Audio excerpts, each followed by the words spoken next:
Assalamualaikum warahmatullahi wabarakatuh. Ini kita tunggu sebentar lagi ya, biar agak banyak dulu, baru kita mulai.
Baik, sambil menunggu yang lain join, mungkin bisa saya mulai saja ya.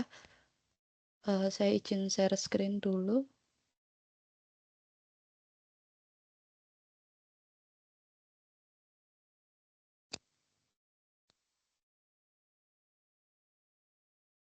Sudah terlihat ya PPT saya? Terlihat, Bu. Iya.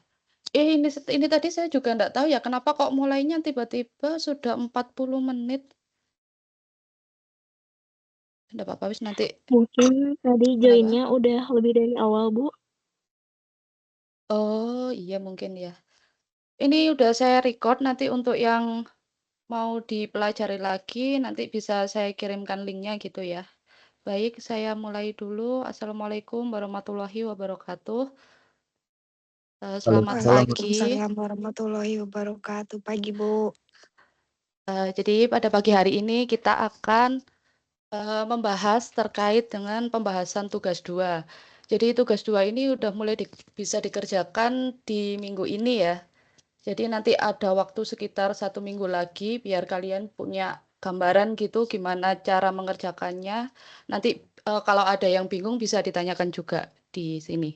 Nah, eh, untuk yang tugas 2 ini saya akan mensimulasikan bisnis terkait dengan bisnis jahit juga ya, Leo Konveksi. Jadi kenapa saya ndak meneruskan yang kemarin, karena saya lihat dari tugas 1, 2, 3 dan yang ketiga itu ada terkait dengan, eee, itu, apa ya, supply chain.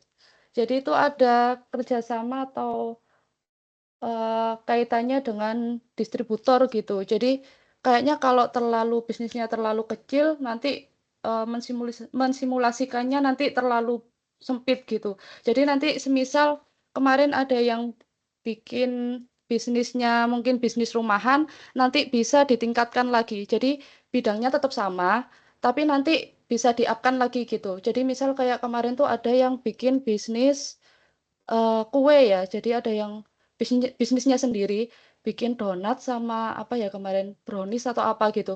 Nah, karena itu kan, sistem pemesanannya kan dibuatkan ketika ada pesanan. Nah, nanti, untuk yang tugas 2 ini silahkan, lebih di-up-kan lagi, namanya tetap sama ndak apa-apa, tapi nanti untuk sistem penerimaan pesanannya mungkin bisa dibuat lebih apa ya, lebih massal gitu atau menerima lebih banyak orderan gitu ya. Jadi misal menerima untuk acara pengajian atau nanti mungkin, untuk apa, nikahan gitu. Jadi biar skupnya lebih luas gitu, tapi tetap bidangnya tetap sama. Jadi, untuk tugas ini memang sebenarnya harus melanjutkan dari, bisnis yang sebelumnya ya, tapi nanti disesuaikan lagi saja. Bila memang bisnisnya terlalu kecil nanti bisa di-up-kan, tapi tetap di bidang yang sama gitu. Nah, untuk, materi ini pembahasan yang pertama, terkait dengan analisis pemilihan lokasi. Lalu yang kedua, terkait dengan metode pemilihan lokasi, lalu strategi tata letak, desain tata letak, dan yang terakhir evaluasi efisiensi tata letak. Nah, yang pertama, analisis pemilihan lokasi ya. Di sini nanti ada penjelasan terkait analisis lokasi, lalu identifikasi kebutuhan lokasi, faktor-faktor yang mempengaruhi pemilihan lokasi, dan yang terakhir, penentuan apakah lokasi yang dipilih itu sudah strategis dan mendukung operasi ataukah belum, gitu. Nah, jadi kalau pengertian dari analisis lokasi sendiri itu merupakan salah satu hal yang penting dalam mendirikan sebuah usaha, baik pabrik maupun jasa, karena berkaitan dengan efisiensi dan efektivitas bisnis. Jadi pemilihan lokasi itu penting dilakukan, supaya output yang dihasilkan, jadi barang atau jasa yang akan dijual itu akan mudah dipasarkan dan bisa sampai di tangan pelanggan itu dengan biaya yang relatif murah, gitu. Nah, faktornya itu apa saja? Di sini ada beberapa faktor ya. Yang pertama itu ada lingkungan masyarakat. Jadi, lingkungannya itu harus mendukung kegiatan usaha. Jadi, untuk memilih lokasi, pastikan bahwa lokasi itu yang pertama aman dan kondusif. Lalu yang kedua, tidak menimbulkan gangguan. Jadi, pastikan nanti ketika kita buat eh, perusahaan bisnis atau apa, atau rumah produksi atau apa itu tidak mengganggu lingkungan kita, baik polusi udara, suara, maupun yang lain-lain gitu ya. Lalu yang terakhir, memiliki hubungan sosial yang baik dengan warga sekitar. Lalu yang kedua, kedekatan dengan pasar. Nah, kedekatan dengan pasar ini itu kaitannya dengan siapa sih target pasar kita gitu. Jadi harus jelas ya. Jadi kalau kita mendirikan usaha di sini itu karena, oh ya di sini ada target pasar saya. Misal kalau konveksi ada kantor pemerintah atau banyak sekolahan atau mungkin banyak kampus-kampus di sekitar situ yang mungkin nanti butuh pembuatan baju secara banyak gitu ya, pembuatan baju banyak gitu ya. Jadi eh, akan mempermudah ketika kita itu dekat dengan target pasar kita itu akan mempermudah komunikasi dengan pelanggan. Lalu yang kedua bisa mengurangi biaya distribusi dan yang terakhir dapat mempercepat proses pengiriman. Lalu yang ketiga, ketersediaan tenaga kerja. Jadi pilihlah lokasi yang banyak tersedia tenaga kerjanya. Jadi, nyari juga yang, upahnya itu juga tidak terlalu tinggi gitu, dibandingkan dengan lokasi yang lain gitu ya, lalu mudah melakukan rekrutmen. Lalu yang keempat, kedekatan dengan bahan mentah dan supplier.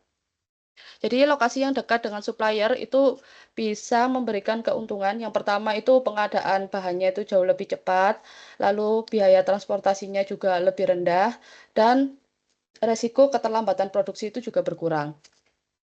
Lalu yang kelima, fasilitas dan biaya transport. Jadi transportasi dibutuhkan untuk kalau kita ingin belanja bahan baku. Lalu yang kedua, saat kita mengantarkan barang kita ke konsumen gitu. Lalu faktor yang diperhatikan tuh apa saja? Yang pertama adalah akses jalan yang baik, lalu kendaraan yang mudah masuk. Jadi jalannya itu bisa dilewati mungkin mobil box atau truk yang mungkin nanti ngantarkan bahan itu bisa lewat. Lalu biaya transportnya juga terjangkau. Lalu yang keenam terkait dengan sumber daya alam. Nah, sumber daya alam ini yang dimaksud itu ya ada ketersediaan listrik, lalu air untuk kebutuhan produksi, dan lingkungan yang mendukung ya, atau yang mungkin tidak lembab dan tidak kumuh gitu. Lalu yang ketujuh, perencanaan jangka panjang perusahaan. Jadi, semisal nanti perusahaan itu mau memperluas gudangnya atau apa, itu dia masih memiliki space untuk expand gitu. Atau misalkan mau menambah mesin atau tenaga kerja di masa depan. Jadi itu juga harus diperhitungkan. Lalu yang terakhir ada keamanan lingkungan. Jadi pastikan kawasan lingkungan yang akan kita buat bisnis itu merupakan kawasan yang aman gitu ya. Mungkin ada ronda malamnya juga agar alat-alat produksi maupun keperluan dan apa ya, yang ada di produksi itu bisa aman gitu, terhindar dari mungkin pencurian, maling, atau yang lain-lain gitu. Nah, di sini Leo Konveksi itu berada di Jalan Adikarya ya. Jadi di daerah Kepanjen, Kabupaten Malang, yang berfokus pada pembuatan baju seperti kaos, kemeja, seragam, lalu baju bayi, hoodie. Jadi eh, target pasarnya itu ada mahasiswa, komunitas, lalu organisasi, sekolah, hingga pelaku usaha. Jadi misal ada orang mau bikin bisnis daster, jualan daster, nah itu bisa kita prospek gitu. Nah, yang selanjutnya pastikan lokasi yang dipilih bersifat strategis dan mendukung operasi. Jadi ini letak dari Leo Konveksi ini ada di Jalan Adikarya ini ya. Jadi sebenarnya rumah ini atau apa ini Leo Atelier ini ada di gang sebenarnya. Jadi bukan di jalan nasional. Jadi di sini daerah sini ini ada jalan nasional, lalu dia masuk gang besar gitu. Nah, nanti ini ada di sebelah sini. Jadi untuk akses jalannya itu masih bisa dilewati untuk mobil, truk, dan lain-lain gitu. Selain itu, ketersediaan tenaga kerja juga kita ada ya di sini karena ini merupakan kawasan yang lumayan padat penduduk, jadi kita bisa memanfaatkan atau bisa menggandeng beberapa ibu-ibu rumah tangga gitu untuk ikut menjadi bagian dari Leo Konveksi gitu. Lalu alasan letak Leo Konveksi strategis, salah satunya ya yang sudah saya jelaskan tadi ya. Lalu selanjutnya ini ada berada di kawasan padat penduduk. Jadi kalau mau cari tenaga kerja juga mudah gitu ya. Jadi semisal kita butuh untuk QC bagian eh, kalau biasanya baju habis dijahit itu kan ada beberapa benang-benang yang masih tersisa. Nah, itu kita bisa merekrut beberapa warga sekitar yang mungkin tidak punya basic jahit tapi mereka bisa membantu untuk membersihkan benang-benang itu dan biasanya juga bisa untuk itu bagian setrika. Jadi ketika baju itu habis dijahit, biasanya itu dibersihkan dulu sisa-sisa benangnya, lalu disetrika. Nah, kita bisa memanfaatkan atau kita bisa menggandeng warga-warga sekitar untuk bisa menjadi bagian dari kita gitu. Lalu yang kedua, dekat dengan aktivitas ekonomi dan UMKM. Jadi di lewat atelier ini itu banyak usaha-usaha kecil yang berjalan ya. Jadi di depan rumah saya ini ada yang jualan risol, lalu yang sebelah rumah saya ini jualan bakso, lalu di sebelah sana juga ada bengkel. Jadi merupakan kawasan yang eh, ekonominya jalan lah istilahnya gitu. Lalu yang ketiga, akses jalan dan distribusinya juga cukup baik. Jadi semisal kita mau ada apa ya, ada supplier kain mau ngantar bahan misalnya ya, bawa truk gitu misalnya. Nah, itu masih bisa. Terus di sini juga dekat dengan stasiun, terminal. Jadi untuk pengiriman, misal ada orderan dari luar kota itu kita juga bisa menjangkau gitu. Karena pengiriman juga lumayan mudah ya, aksesnya lumayan mudah gitu. Lalu yang keempat, dekat dengan pasar. Jadi dekat dengan target pasarnya. Jadi di sini itu dekat dengan kantor bupati, dekat dengan kantor DPR. Jadi memang pusat pemerintahannya itu lumayan dekat dengan lokasi yang ada di Adikarya ini. Jadi untuk target pasarnya juga uh, lumayan luas gitu. Kalau kita mendirikan pabrik ini di sini atau rumah konveksi ini di sini gitu. Lalu selanjutnya biaya operasional lebih efisien. Jadi kalau dibandingkan dengan misalnya saya buat rumah produksi eh, rumah produksi ini di Kota Malang gitu ya. Nah, itu juga akan jauh beda ya dari segi eh, upah tenaga kerjanya itu juga akan beda. Lebih terjangkau ketika rumah produksi ini ditempatkan di kabupaten gitu, karena memang biaya hidup juga beda gitu. Lalu yang keenam, potensi tenaga kerjanya tinggi. Jadi di area perkampungan itu banyak SDM yang bisa kita ajak gitu ya, untuk mungkin kalau kita lagi nyari penjahit atau asisten produksi. Lalu selanjutnya lingkungan cocok untuk produksi. Jadi karena di sini tuh kampung tapi masih jalannya masih lebar, jadi eh, cocok lah ya untuk produksi. Misal di sini ada mesin-mesin yang lumayan banyak gitu. Jadi untuk polusi suaranya juga tidak terlalu mengganggu dan eh, untuk keramaiannya juga tidak seramai di kota. Jadi kayak sedang-sedang gitu.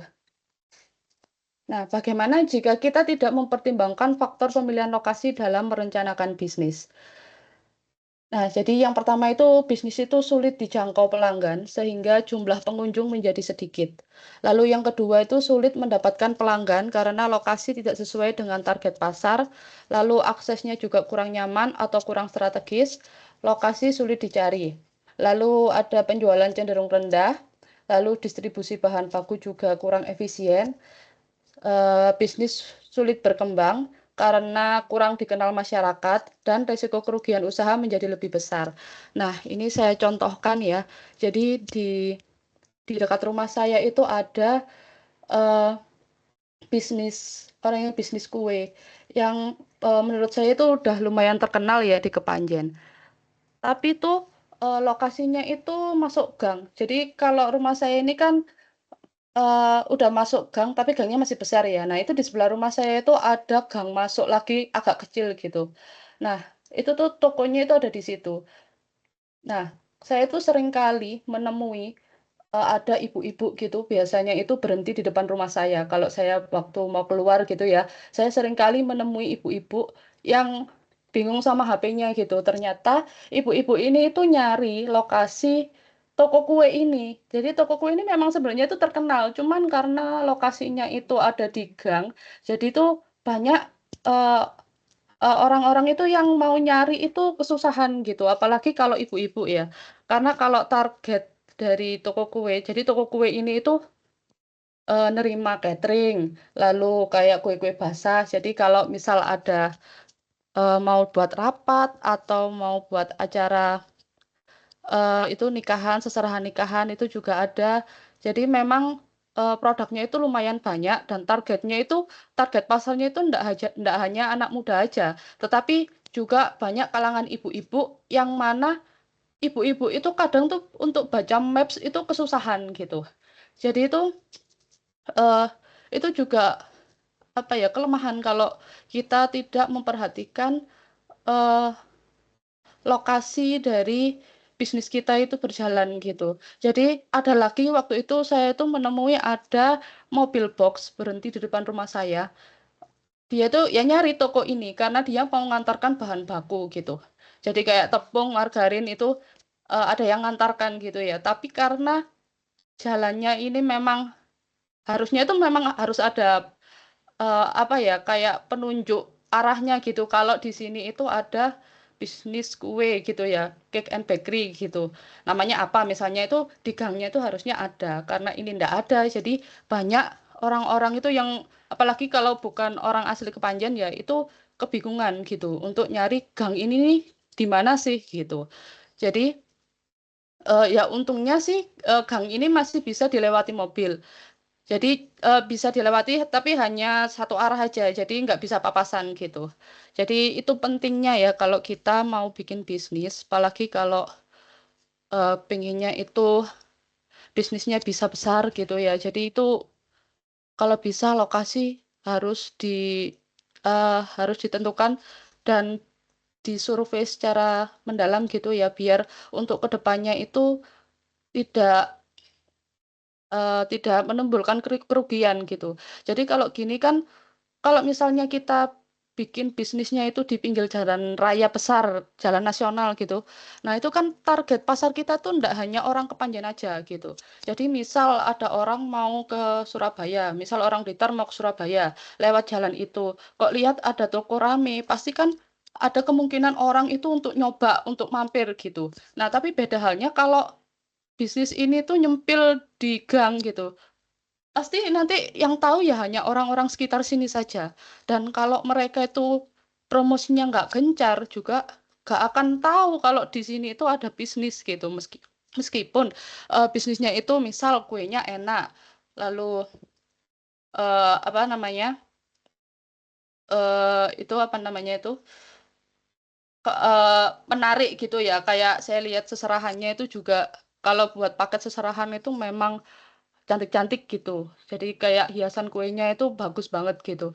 Lah terus ada kayak tumpeng, lalu nasi box. Nah, eh, kan karena dia juga nerima catering ya. Kalau catering itu kan otomatis itu kalau orang pesan biasanya kan ya lebih dari 10 juga atau bahkan lebih gitu. Nah, itu kan tetap butuh transportasi yang bisa mengantarkan makanan ini sampai ke tujuan. Nah, itu kan juga perlu diperhitungkan. Nah, kalau rumah kita itu nyempil atau lokasi yang kita pilih itu nyempil dan nggak bisa dilewati mobil, berarti kan kita nggak bisa menerima order yang besar, dalam skala besar gitu. Dan biasanya juga kalau musim hujan atau apa itu kan kalau orang mau beli juga kalau aksesnya susah itu kan makin males gitu. Kadang kalau kita mau beli di pinggir jalan, misalnya tokonya sudah aksesnya udah enak gitu ya, tapi hujan gitu kan kita masih mikir juga. Apalagi kalau ini jalannya itu masuk dan sulit dicari, pasti orang makin enggan lah untuk keluar beli gitu. Jadi itu salah satu contoh kalau kita tidak mempertimbangkan atau merencanakan pemilihan lokasi secara baik gitu ya. Nah, selanjutnya di sini saya akan menjelaskan terkait dengan metode pemilihan lokasi. Jadi sebenarnya kalau di modul UT itu ada beberapa metode pemilihan lokasi.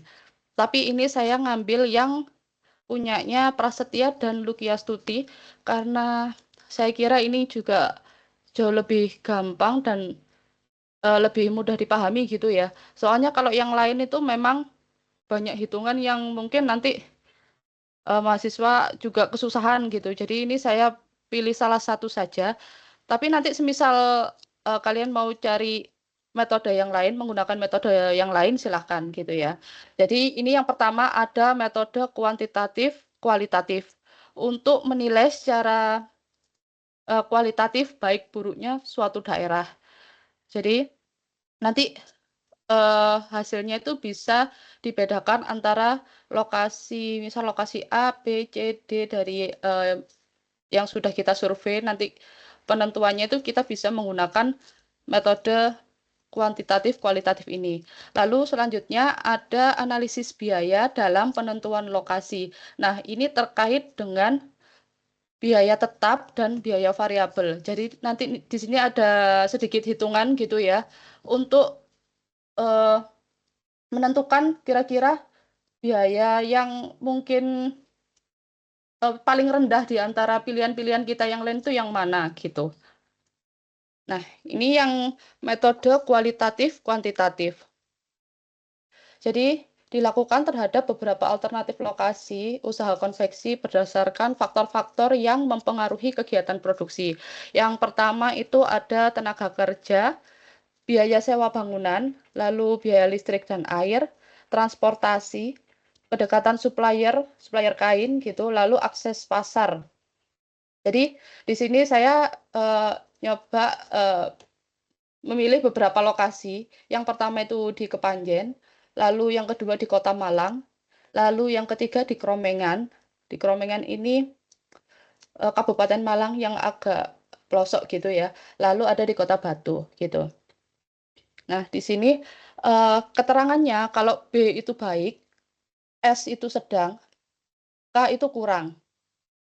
Terus di sini ada kuantifikasi nilainya juga. Jadi kalau B itu nilainya 10, kalau S itu nilainya 5, sedang itu 5, dan kalau K kurang ini nilainya 1. Jadi nanti sebelum kita menentukan di mana lokasi yang sesuai, kita kan pasti survei dulu. Nah, dari survei itu nanti kita catat dari faktor-faktor ini dari masing-masing lokasinya, baru nanti kita petakan satu-satu gini. Jadi kalau mungkin di Kepanjen ini tenaga kerjanya baik ya, biaya sewa bangunannya juga tidak terlalu mahal, listrik dan air juga tidak terlalu mahal, transportasi juga baik, kedekatan supplier mungkin dibandingkan dengan di Kota Malang. Kalau di Kota Malang memang eh, supplier kain itu jauh lebih banyak ya, toko-toko kain itu jauh lebih banyak. Tapi ada beberapa pertimbangan kalau saya misalnya dirikan konveksi itu di Malang. Jadi tenaga kerja di sana itu juga nyarinya juga mungkin susah ya. Terus upah dari tenaga kerjanya juga jauh lebih tinggi dibandingkan di kabupaten karena biaya hidupnya di Kota Malang tinggi gitu ya. Lalu ada sewa bangunan. Jelas kalau di Kota Malang juga tinggi, sangat tinggi karena ya memang kota pendidikan ya. Mungkin dari segi target pasarnya di sana itu jauh lebih luas, tapi kalau dibuat produksi lebih baik nyari yang di kabupaten kalau menurut saya. Tapi kabupatennya juga kabupatennya bukan pelosok. Kalau yang pelosok ini yang di Kromengan ini. Nah, ini misal kalau saya mendirikan di Kromengan, itu ada beberapa kekurangan. Jadi transportnya itu terlalu jauh karena terlalu pelosok. Jadi kalau kita mau cari kain atau apa itu juga lumayan jauh gitu ya. Biaya transportnya jelas tinggi, lalu kedekatan dengan supplier kain juga kurang, akses pasarnya juga di sana nggak ada target pasar kita gitu.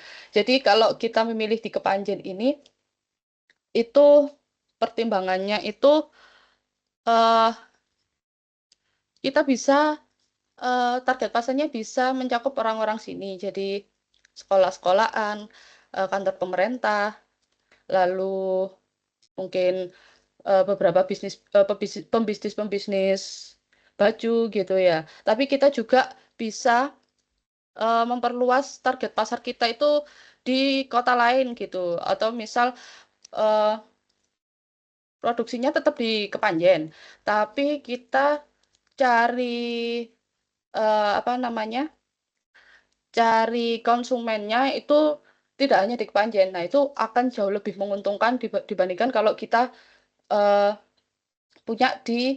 punya konveksi di Kota Malang gitu.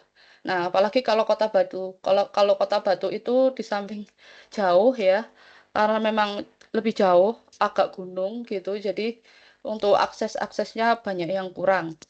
Nah, dari sini kita bisa, menghitungnya gitu. Jadi mana yang kiranya itu nilainya paling tinggi. Jadi, patokannya yang ini tadi ya, jadi kalau baik nilainya 10, sedang nilainya 5, kurang nilainya 1. Nah, ini kita kalikan aja. Jadi nanti ada perhitungannya seperti ini. Jadi dikalikan aja sesuai dengan jumlahnya ini, kalau di Kepanjen misalnya B-nya 1, 2, 3, 4, 5 ya, 5 dikali 10, lalu ditambah S-nya 1, berarti 1 dikali 5 gitu. Nah, nanti akan muncul hasil seperti ini. Nah, dari sini kita bisa, eee, melihat ya, jadi perolehan nilai tertinggi itu yaitu 55 yang ada di Kepanjen. Jadi alternatif terbaik untuk mendirikan usaha Leo Konveksi, eee, berarti di Kepanjen, karena kondisi tenaga kerja, akses supplier, transportasi, serta pasar yang lebih baik dibandingkan lokasi yang lain gitu, dan beberapa pertimbangan yang lain tadi. Lalu selanjutnya ada analisis biaya dalam penentuan lokasi. Nah, di sini ada perhitungan terkait dengan upah tenaga kerja, biaya sewa, lalu material dan peralatan, listrik, air, lalu transportasi, lalu pajak. Nah, nanti di sini tuh dikelompokkan mana yang termasuk biaya tetap gitu. Jadi ini yang pertama kita akan menghitung terkait dengan biaya tetap. Biaya tetapnya di sini ada biaya sewa dan bangunan, biaya sewa atau pembangunan, lalu ada listrik per tahun ya. Jadi ini hitungan per tahun. Lalu ada air dan pajak. Nah, dari sini nanti kita hitung kira-kira dari beberapa pilihan lokasi ini kira-kira yang paling murah itu yang mana, gitu. Nah, itu nanti baru kita bisa menyimpulkan bahwa, oh ternyata ini memiliki, lokasi ini memiliki, biaya tetap yang lumayan murah dibandingkan dengan yang lain, gitu ya. Di Kota Malang jelas mahal, dari sewa bangunannya bisa lebih dari ini. Lalu di Keromengan mungkin agak murah, tapi, eee, untuk transportnya dan mungkin yang lain-lainnya juga masih masih menang di Kepanjen ya, dan, sebagainya gitu.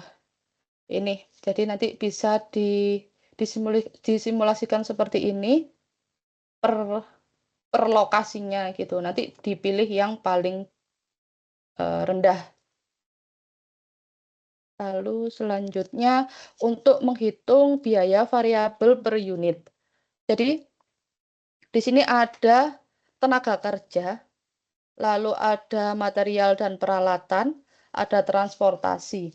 Jadi nanti kita lihat di masing-masing lokasinya dan kita hitung kira-kira mana yang nanti menghasilkan, biaya yang relatif lebih murah gitu ya. Jadi ini misalnya volume produksinya per tahunnya itu kita memproduksi 50.000 baju, baik itu baju, kerudung, hoodie, dan lain-lain, totalnya segini. Nah, misalnya ini kita kalikan ya. Jadi biaya ini, jadi ini ditotal dulu ke bawah ini. Dari tenaga kerja, material, transportasi kita total dulu. Lah hasilnya ini nanti kita kalikan dengan volume produksi per tahun. Jadi nanti ya dibuat kira-kira aja untuk simulasinya. Nah, nanti kita pilih yang paling murah itu yang mana. Nah, di sini Kepanjen menangnya karena tenaga kerja murah, terus transportasinya juga lumayan dibandingkan dengan yang lain ya. Nah, dari sini saja sudah kelihatan kalau, biayanya yang paling rendah yang ini. Jadi, kesimpulannya, lokasi A memiliki total biaya paling rendah yaitu 162.500.000, sehingga menjadi lokasi yang paling menguntungkan untuk bisnis Leo Konveksi gitu. Lalu selanjutnya terkait dengan strategi tata letak. Jadi ini ada beberapa strategi saya ini lihat dari acuannya dari buku UT ya. Jadi ada tata letak, ada beberapa tadi ya. Jadi tata letak itu merupakan suatu keputusan penting yang menentukan efisiensi sebuah operasi jangka panjang.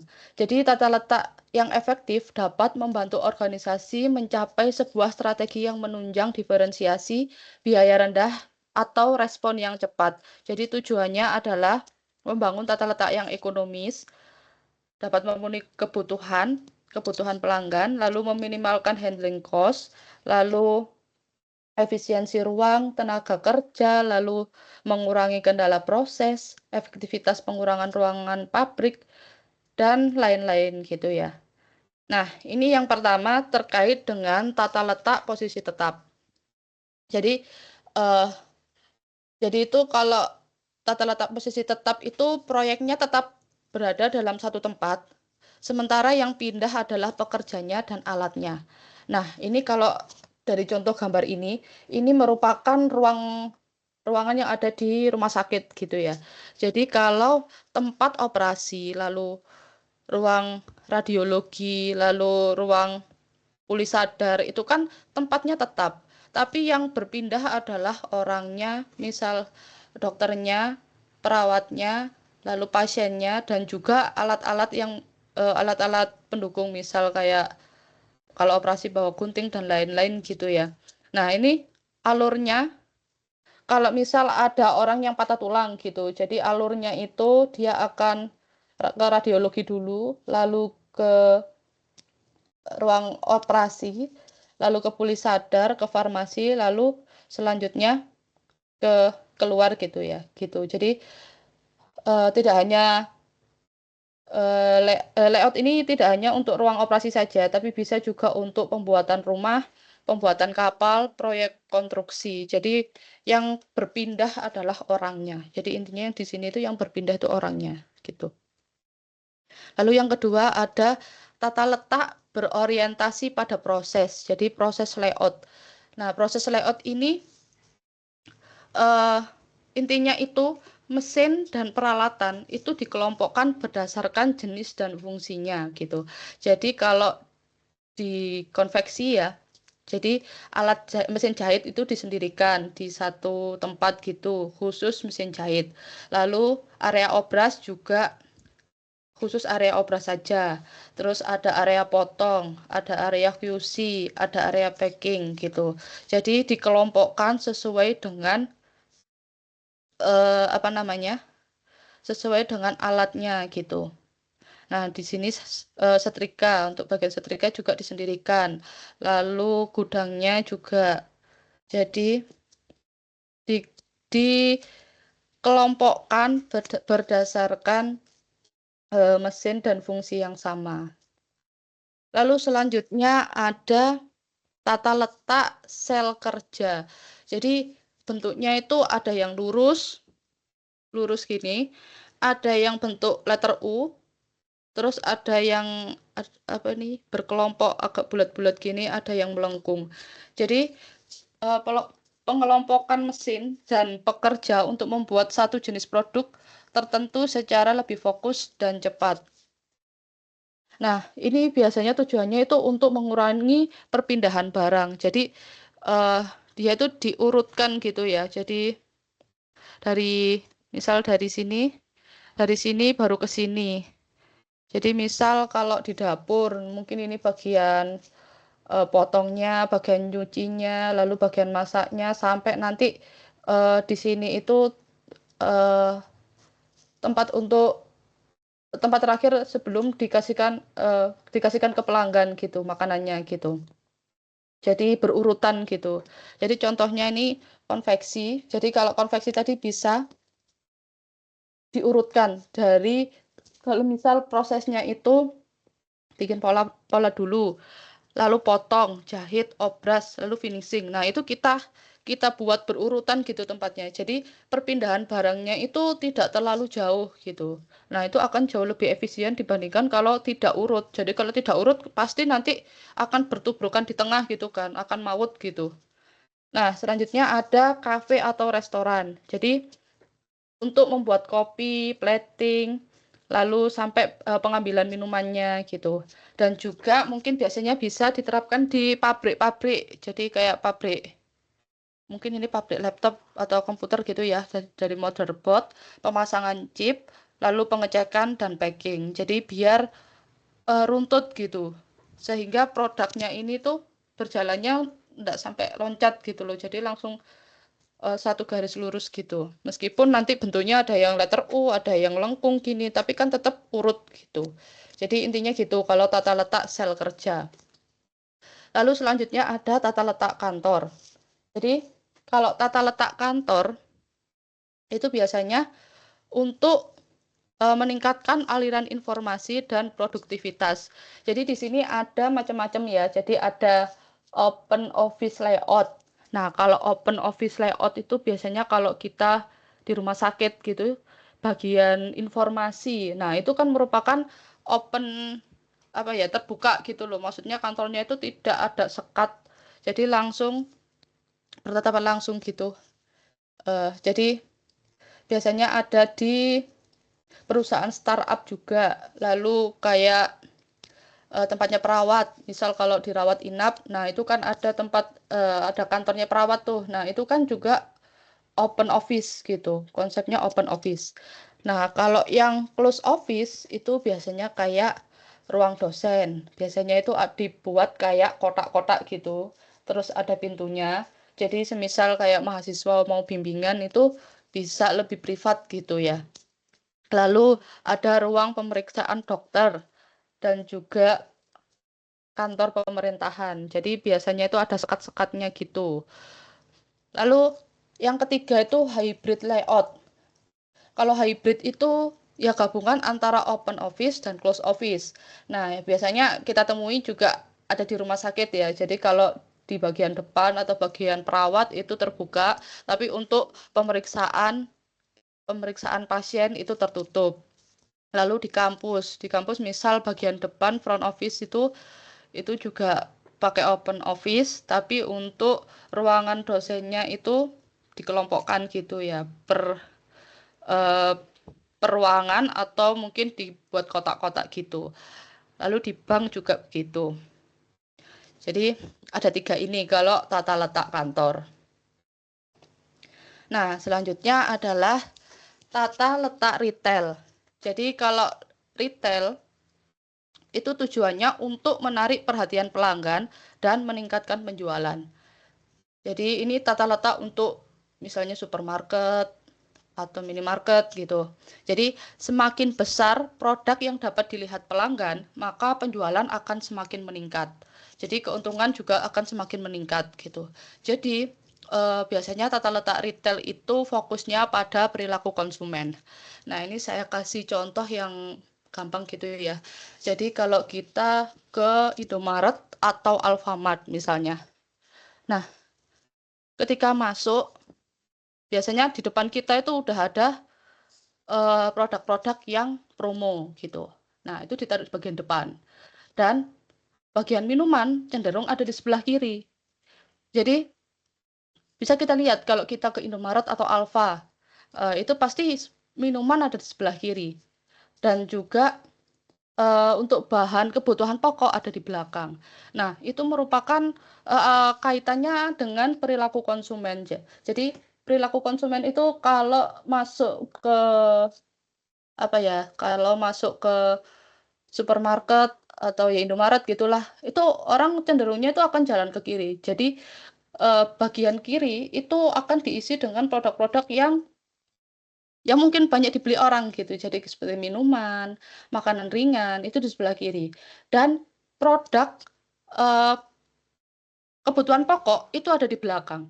Fungsinya biar ketika orang itu masuk ke supermarket gitu ya, mereka itu keliling dulu. Karena kalau bahan pokok kebutuhan pokok kan pasti dibeli. Tapi, untuk sampai ke bahan pokok itu mereka kan harus melewati lorong-lorong gitu ya.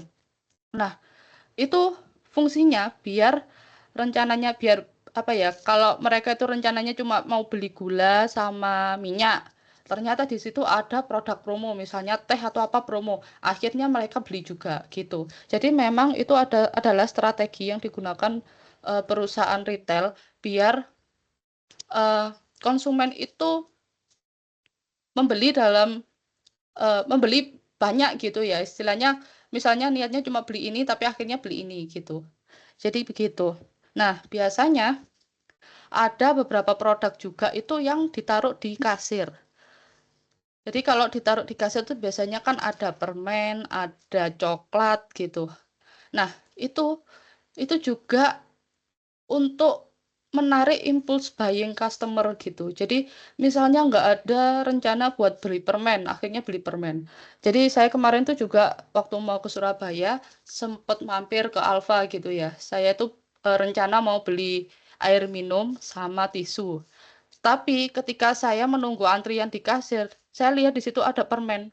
Akhirnya saya beli gitu. Jadi awalnya saya itu nggak ada niat beli, akhirnya jadi beli gitu. Jadi memang tujuan tata letak retail itu memang sebisa mungkin biar produk ini bisa dilihat customer, apalagi kalau produk promo gitu ya, biar customer itu nanti belinya itu ndak hanya apa yang mereka butuhkan aja, tapi berhubung promo akhirnya dibeli juga gitu. Makanya produk-produk promo juga sebagian tuh ditaruh di kasir ya.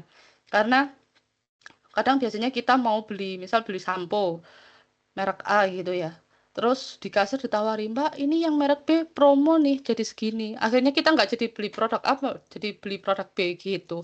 Jadi memang ada strategi-strategi yang digunakan eh, oleh tata letak oleh perusahaan dengan menggunakan retail layout ini gitu untuk memaksimalkan keuntungan biar orang itu beli dengan jumlah yang banyak gitu.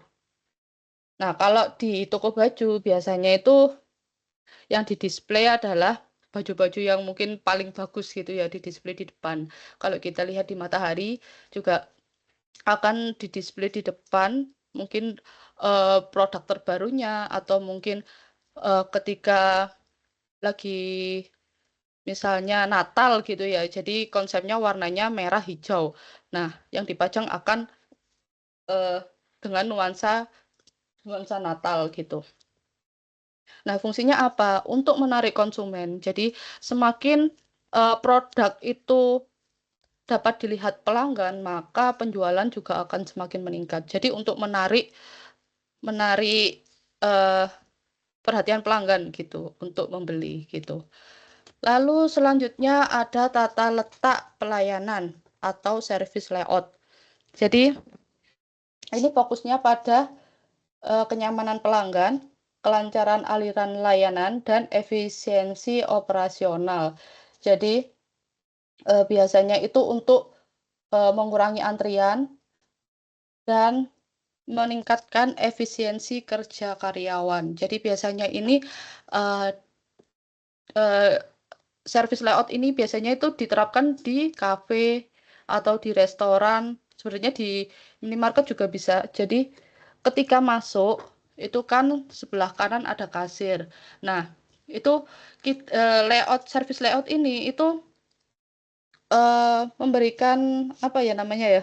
Jadi dia itu mengarahkan customer itu untuk ada rutenya gitu. Jadi enggak sampai bentrok gitu loh. Jadi misal kasir ada di sebelah kanan. Lalu kalau di kafe ya itu apa kursi-kursinya itu ada di mungkin di pinggir-pinggirnya gitu. Lalu bagian dapur ada di belakang. Jadi uh, customer misal datang itu tuh enggak sampai bertabrakan gitu loh. Jadi itu ada rutenya gitu loh.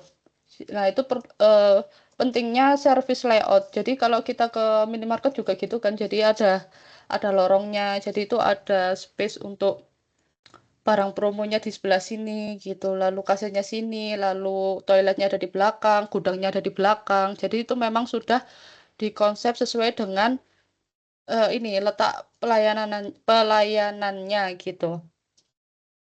Lalu selanjutnya ada tata letak gudang. Jadi desain yang berusaha untuk meminimalkan biaya total dengan melakukan pertukaran atau trade-off. Jadi mengatur penyimpanan barang agar mudah dicari, cepat diambil, efisien ruang, serta meminimalkan biaya penanganan bahan. Jadi kalau di gudang itu biasanya itu layoutnya akan diarahkan untuk ke atas gitu ya. Jadi memaksimalkan ruangan biar meskipun ruangannya itu tidak terlalu besar tapi bisa menampung banyak barang gitu. Jadi biasanya untuk layout gudang itu akan dibuat serapi mungkin dengan penataan ke atas biasanya begitu. Biar ada space untuk misalnya barang itu datang dan barang itu akan keluar gitu. Jadi biasanya itu ada digunakan untuk misalnya bahan kain dikonveksi. Jadi roll-rollan kain itu nanti ditaruh di rak-rak gini ya. Lalu ada juga gudang e-commerce misalnya dan lain-lain gitu. Nah, selanjutnya ini adalah penerapan desain tata letak di Leo Konveksi. Jadi ini tata letaknya itu menggunakan tata letak sel kerja. Jadi berurutan ya dari ini area pelanggan. Jadi ini tata letak sel kerja yang bentuknya itu letter U gini. Jadi di sini ada pintu masuk, ada area pelayanan. Lalu di sini ini jadi ini bukan kantor administrasi ya, ini baiknya sebenarnya gudang bahan. Jadi gudang bahannya jauh lebih luas di sini. Nah, di sini ada akses pintu masuk juga. Jadi nanti misal ada bahan kain datang, itu dia langsung masuk ke sini. Di sini nanti ada pintunya gitu ya. Dan ini tuh dimanfaatkan untuk gudang semua ini, gudang bahan sama kantor admin ini gudang bahan, misalnya begitu. Jadi nanti barang datang itu masuknya langsung lewat sini. Lah, dari bahan lalu ke area potong. Jadi setelah bahan itu datang diarahkan ke area potong. Lalu dari area potong nanti kita bisa jahitnya bisa di sini sih karena kita juga mempertimbangkan space yang luas di mana gitu ya. Terus ke jahit sini. Habis itu ke area finishing sini. Lalu QC, area packing dan di sini ada gudang gudang produk jadi dan di sini pintu keluarnya. Nah, di sini juga Leo Konveksi ini menerapkan apa namanya layout proses juga karena di sini itu area jahit disendirikan, terus area finishingnya disendirikan gitu, gudangnya disendirikan, jadi alat-alatnya disendirikan gitu. Jadi ini cuma gambaran aja ya, jadi nanti bisa disesuaikan lagi sesuai dengan bisnis yang kalian simulasikan gitu.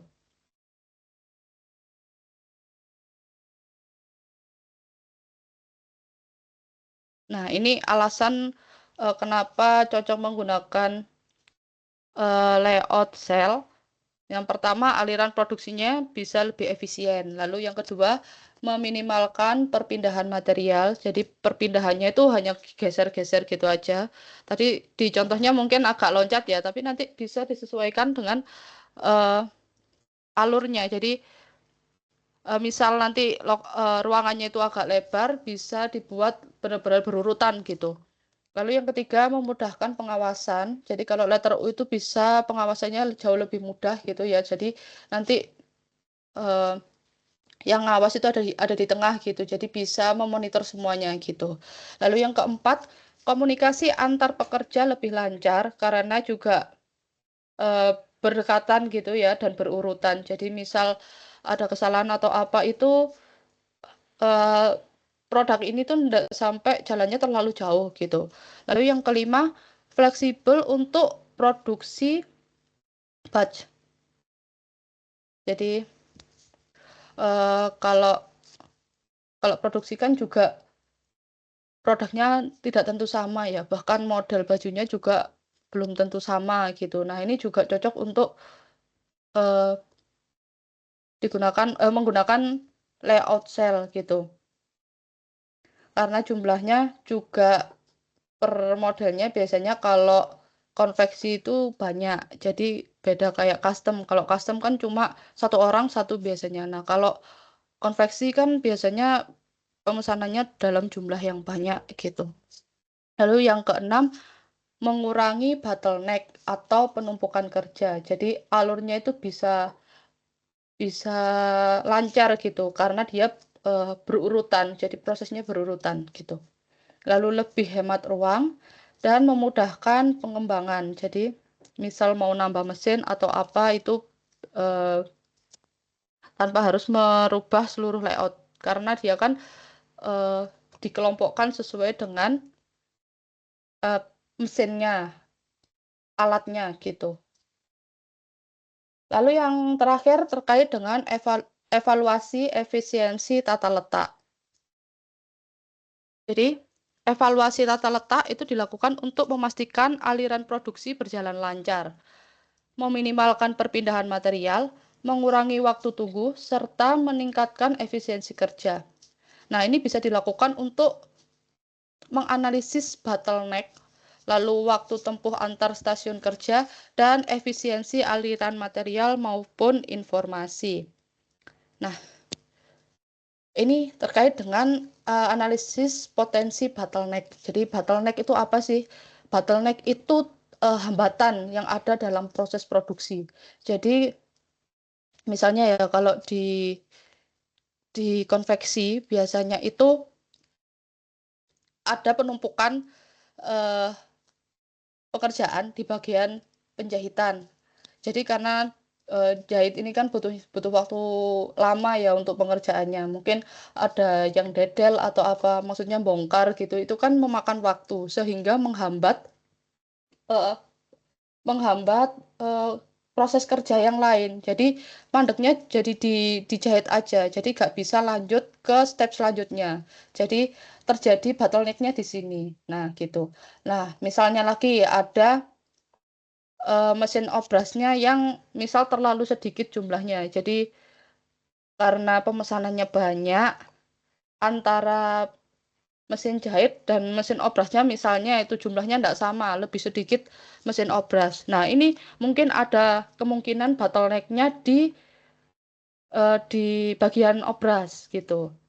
Nah, dampaknya waktu produksi menjadi lebih lama karena terhambat ya di salah satu titik, lalu keterlambatan pengiriman, lalu produktivitasnya menurun karena kalau berhenti di jahit atau di obras kan bagian lain, misal bagian setrika atau bagian QC kan jadi nunggu dan mereka jadi tidak ada kerjaan gitu karena menunggu bagian yang ada hambatan tadi.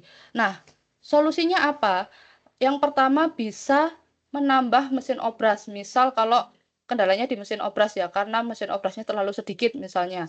Ada penumpukan di mesin obras. Jadi menambah mesin obras. Atau misal di bagian jahitnya itu terlalu lama karena mungkin yang dikerjakan terlalu banyak dan penjahitnya misalnya kurang gitu ya, kurang memadai lah, kurang orang gitu. Nah, kita bisa nambah tenaga jahit lagi untuk membantu biar enggak sampai ada hambatan di bagian jahit gitu. Lalu selanjutnya melatih asisten jahit atau mungkin bagian-bagian yang lain itu untuk bisa membantu gitu. Misal ada ada hambatan. Nah, kalau misalnya nih kalau hambatannya di jahitan. Nah, biasanya mereka itu hambatannya yang paling sering adalah salah jahit atau mungkin jahitannya agak miring atau apa. Nah, mereka akhirnya membongkar kan itu, bongkar jahitan. Nah, itu bagian lain bisa membantu untuk bongkar kain itu tadi sehingga penjahitnya ini tetap tetap bisa lanjut ngerjakan yang lain gitu atau jahit yang lain gitu. Nah, setelah nanti udah dibongkar itu baru bisa dijahit lagi. Nah, itu kan jauh lebih efisien gitu. Dan bagian lain juga nggak sampai nganggur gitu. Lalu selanjutnya analisis waktu tempuh antar stasiun kerja. Nah, kondisi tata letak leokonveksi kalau dilihat dari gambar tadi ya, area potongnya itu sudah dekat dengan penyimpanan kain sehingga memudahkan pengambilan bahan. Jadi dari gudang ke tempat potong kainnya itu tidak jauh gitu. Lalu area jahit dan obras itu juga ditempatkan berdekatan sehingga perpindahan produknya itu cepat gitu. Lalu yang ketiga, area finishing dan packing berada di dekat gudang produk jadi. Jadi alurnya tadi dari QC lalu ke packing dan ke gudang jadi itu dekat. Ya mungkin tadi memang ada yang terlewat ya, bagian obrasnya enggak ada ya tadi ya. Nah, itu nanti bisa disesuaikan lagi gitu. Pokoknya kalau pakai sel itu berurutan. Intinya kalau pakai sel layout itu dia tuh berurutan sesuai dengan prosesnya gitu. Lalu evaluasinya. Nah, biasanya aliran kerja itu sudah cukup berurutan. Kalau tadi itu ya sudah cukup berurutan sehingga mengurangi perpindahan yang tidak perlu. Jadi efisiensi waktu gitu. Lalu mungkin terjadi penumpukan bahan di gudang bahan dan juga gudang jadi semisal ada pesanan yang overload. Lah ini ada hambatan juga biasanya di sini kalau pesanannya itu overload. Nah, solusinya apa? Yaitu menyediakan rak tambahan untuk menampung tumpukan bahan dari produk baik itu di gudang bahan maupun di gudang jadi gitu ya. Jadi kita maksimalkan tata letak raknya yang ada di gudang itu untuk meninggi ke atas gitu. Lalu misal memang masih overload banget, jadi kita bisa menyediakan gudang tambahan ya biasanya itu yang sering terjadi itu ada bahan datang, tapi bahan yang lama itu masih belum semuanya itu terjahit biasanya gitu. Nah, sehingga kita perlu untuk tambahan gudang ini misalnya ditaruh di bagian garasi atau apa. Nah, itu alternatif untuk mengatasinya gitu ya. Jadi nggak sampai di gudang bahan itu penuh sesak gitu, nggak sampai gitu gitu. Jadi itu untuk sementara saja gitu, transit sementara. Lalu selanjutnya ada analisis efisiensi aliran material dan informasi. Jadi kalau di Leo konveksi itu kan prosesnya dari gudang kain, potong, jahit, obras, finishing, packing, dan pengiriman. Nah, jika ruangan terlalu sempit, maka perpindahan bahan juga terganggu. Nah, biasanya kalau terlalu sempit ini biasanya kalau orderannya itu overload gitu ya. Sehingga belum sampai barang jadi itu belum sampai diambil itu udah ada lagi gitu misalnya. Jadi di ruangan produksinya itu jadi penuh gitu misalnya gitu. Nah, solusinya yaitu kita juga harus memperhatikan terkait dengan jadwal produksi.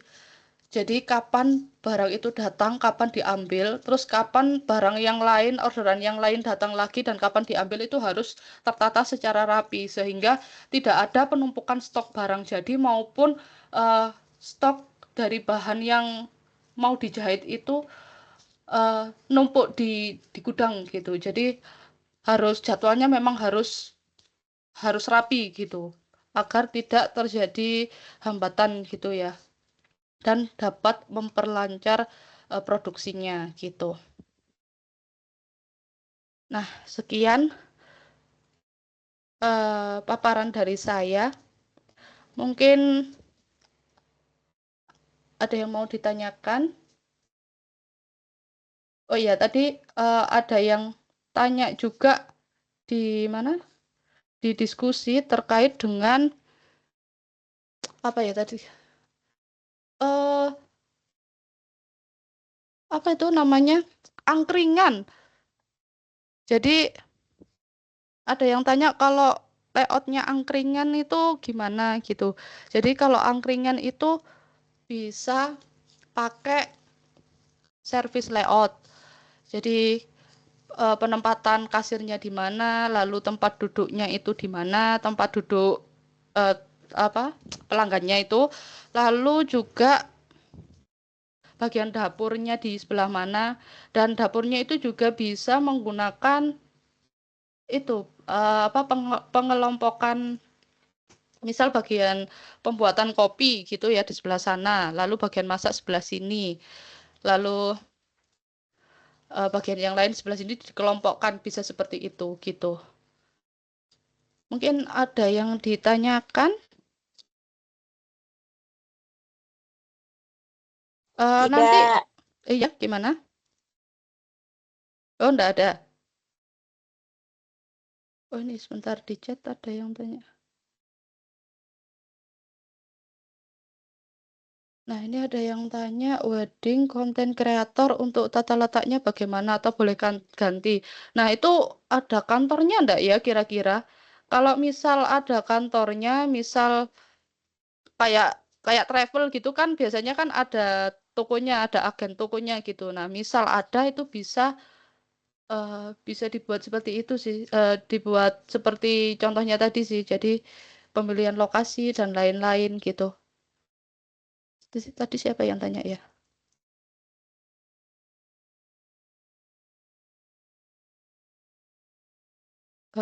Kak Lu Lu Luul ya.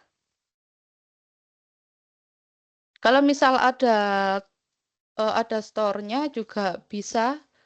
Jadi nanti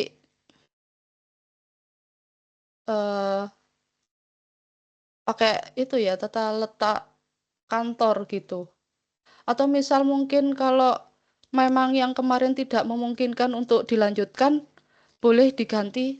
Tapi yang nggak jauh ya, maksudnya masih seputar bisnis yang sama gitu. Terus ada yang tanya tugas 2 itu digabung dengan makalah tugas 1 atau tugas 2 saja gitu ya. Nah, itu boleh dipisah saja gitu. Jadi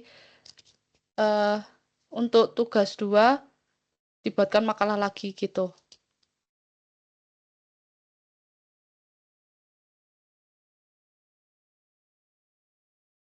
Saya boleh izin on cam enggak ya? On cam semua untuk saya screenshot gitu buat bukti pelaksanaan to web gitu. Monggo silahkan.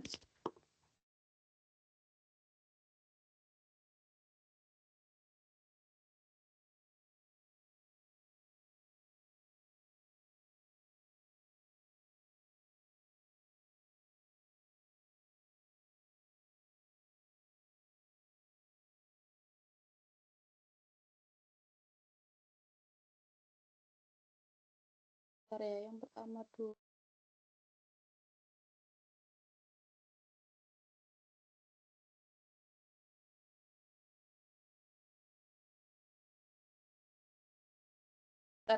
Saya tunggu yang lain on cam dulu. Tadi ada yang banyak yang nyusul.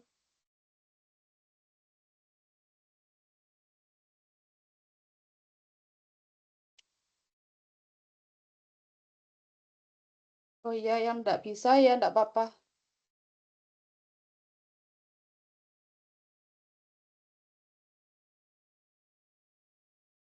Bentar ya. Oh,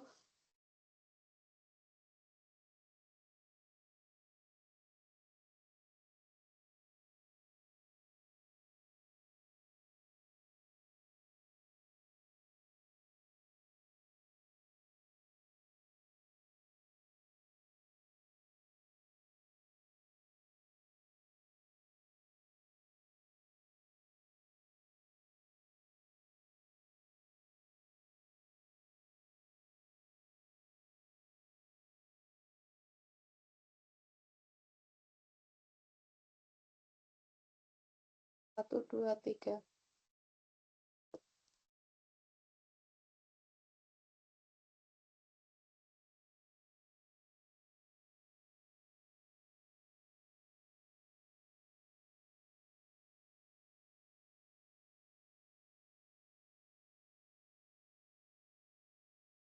tingkat kedua ya.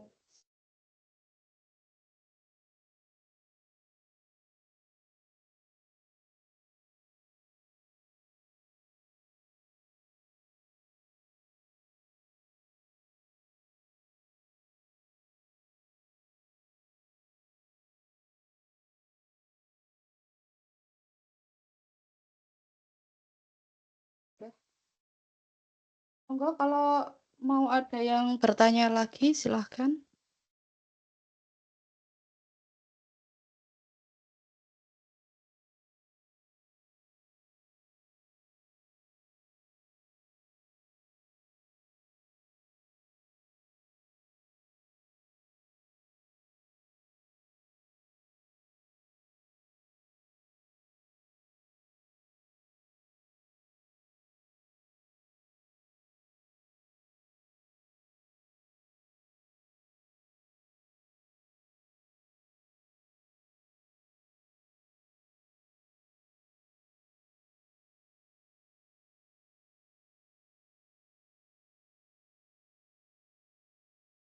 Oh iya, untuk absensinya sebentar ya, akan saya kirimkan.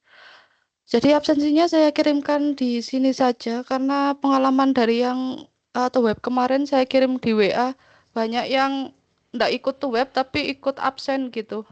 Jadi untuk absennya saya kirimkan di sini saja, silahkan langsung diisi. Sebentar.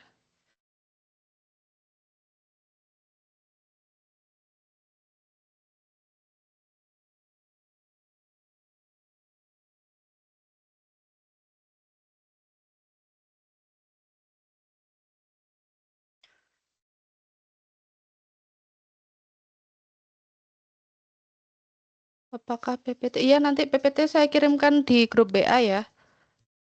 Untuk tugas 1 dan 2, semisal memang untuk bisnis yang sebelumnya itu enggak bisa, boleh silahkan diganti, tapi nanti usahakan tetap bisa bisnis yang diganti, yang di tugas 2 ini tetap bisa digunakan untuk bisnis yang untuk tugas yang ketiga ya. Karena tugas ketiga itu kaitannya dengan distributor gitu. Jadi pastikan pemilihan uh, bisnisnya itu memang bisa buat mensimulasikan itu gitu. Biar enggak ganti lagi gitu. Atau misal kalau yang sejenis, misal kayak saya kan sama-sama jasa jahit gitu ya, itu dikembangkan aja enggak apa-apa gitu. Kalau misalnya memang terpaksa enggak bisa juga silahkan, enggak apa-apa diganti.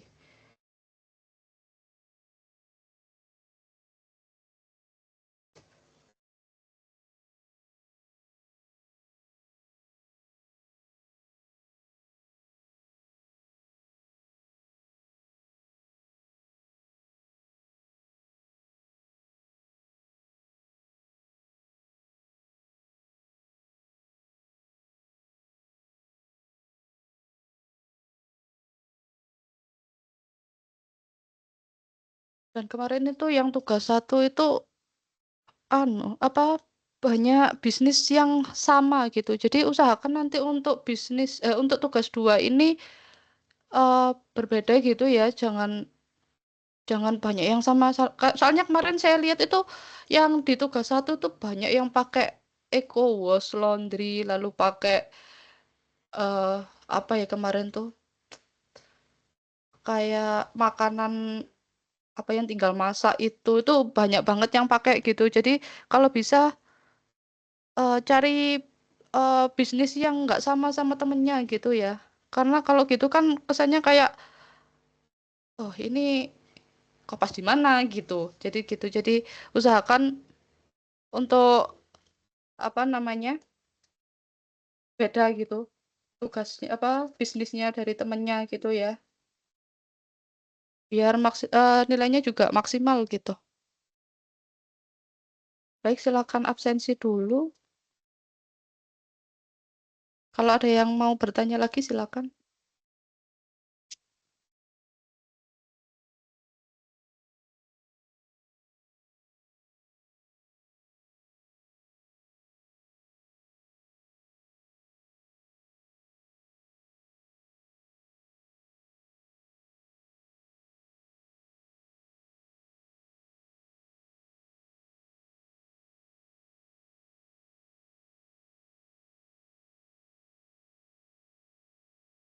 Absensinya ada di kolom chat ya. Nggak bisa, bentar. Coba kira-kira bisa apa enggak ini ya. Nanti kalau enggak bisa, mohon konfirmasi ya.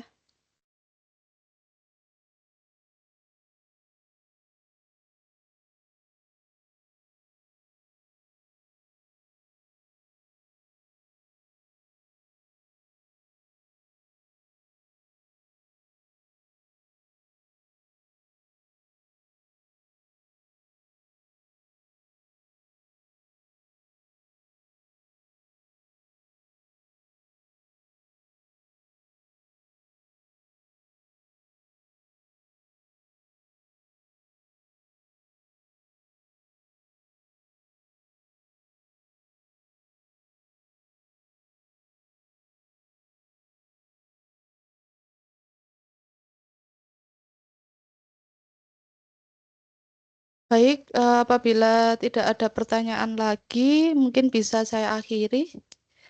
Apakah sudah absensi semua ya? Bu, saya belum bisa absensi, Bu. Oh, kelas berapa? Kelas 205 atau 236?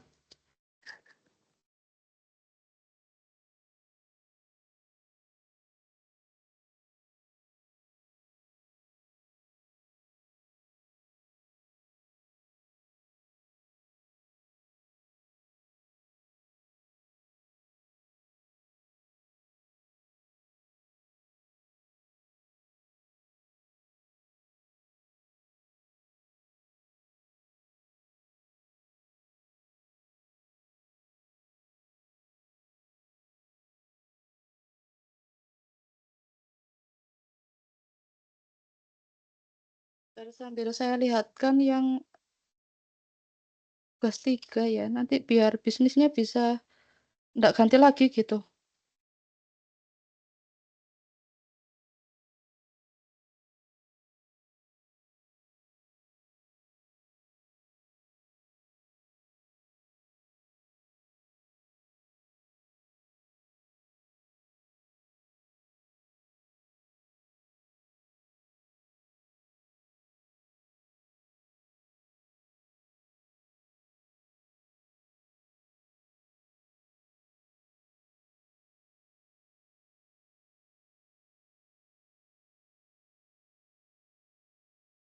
Oh iya, saya ingatkan lagi kalau deadline tugas itu jam 3 ya.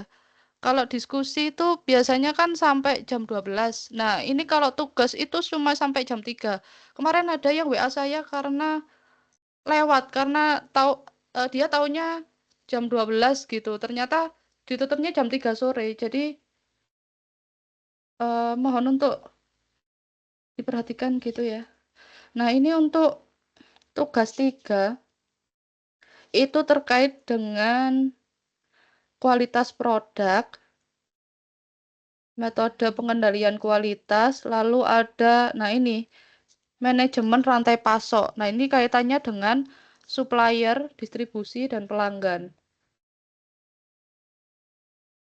Lalu persediaan, sistem pengadaan bahan baku, lalu ada peramalan permintaan untuk 6 bulan ke depan, dan yang terakhir itu terkait dengan agregat produksi. Nah, berarti ini intinya perusahaannya kalau bisa nanti bisa dikaitkan dengan rantai pasok gitu ya. Jadi ya memang harus perusahaan yang agak besar memang. Kalau yang kemarin bisnis kue itu bisa sebenarnya. Jadi di-up-kan aja. Jadi nanti kayak jadi cake and bakery gitu. Jadi kalian eh nerima orderannya itu enggak hanya custom gitu ya. Maksudnya kalau ada pesanan baru dibikinkan gitu. Ya mungkin gitu, tapi skalanya itu udah besar, penerimaan orderannya itu dalam jumlah yang lumayan banyak gitu. Itu bisa sih.